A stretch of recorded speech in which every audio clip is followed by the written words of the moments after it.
कारी सिर सदाकत साहब अस्सलाम वालेकुम। सब तो पहले सुनाओ की हाल है? ठीक ठाक? अल्लाह दा शुक्र, तुसीं ठीक ठाक हो? अल्लाह। अच्छा कारी साहब, ਤੁਹਾਨੂੰ ਜਿਹੜੇ ਹੁਣ ਬਹੁਤ ਮਾਸ਼ਾਅੱਲਾ ਲੋਕ ਮਿਲਦੇ ਨੇ ਜਿਹੜੇ ਤੁਹਾਨੂੰ ਕਹਿੰਦੇ ਨੇ ਕਿ ਜੇ ਅਸੀਂ ਬਚਪਨ ਤੋਂ ਲੈ ਕੇ ਤੁਹਾਡਾ ਪ੍ਰੋਗਰਾਮ ਵੀ ਇਕਰਾ ਵੀ ਵੇਖਦੇ ਹੁੰਦੇ ਸੀ, ਤੁਹਾਨੂੰ ਕਿਹਦਾ ਫੀਲ ਹੁੰਦਾ ਹੈ, ਕਿਹਦਾ ਅਲ ਕੁਰਾਨ ਜਿਹੜਾ ਪ੍ਰੋਗਰਾਮ ਹੁੰਦਾ ਸੀ? ਤੇ ਦੇਖੋ ਜੀ, ਜਿਹੜੀ ਇੱਜ਼ਤ ਕੁਰਾਨ ਦੇ ਹਵਾਲੇ ਨਾਲ ਮਿਲਦੀ ਹੈ ਨਾ,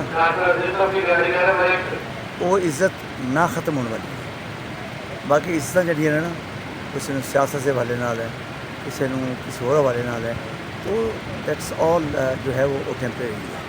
ਮਗਰ ਇਹ ਐਸੀ ਇੱਜ਼ਤ ਹੈ ਕਿ ਜਿਹੜੀ ਦਿਨ ਬ ਦਿਨ ਇਸ ਇਜ਼ਾਫਾ ਹੁੰਦਾ ਹੈ ਔਰ ख़त्म नहीं होती, और इस इज़्ज़त का ताल्लुक आखिरत के नाल। अच्छा सर, एक मैसेज छोटा जिहा दे दिओ मदर लैंग्वेज के हवाले नाल कि असी अपने घरां च बच्चों नाल पंजाबी बोलीए, तुसी भी अपने घरां च।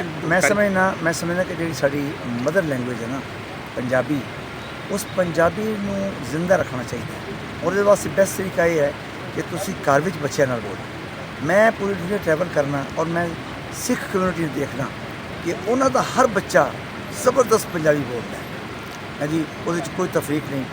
देखो बाहर भी जो कि लोग जेह्ड़े वास्ते पे ने, या इतने लोग जेह्ड़े वास्ते पे ने, असी अंग्रेजी के पिछे पे हैं।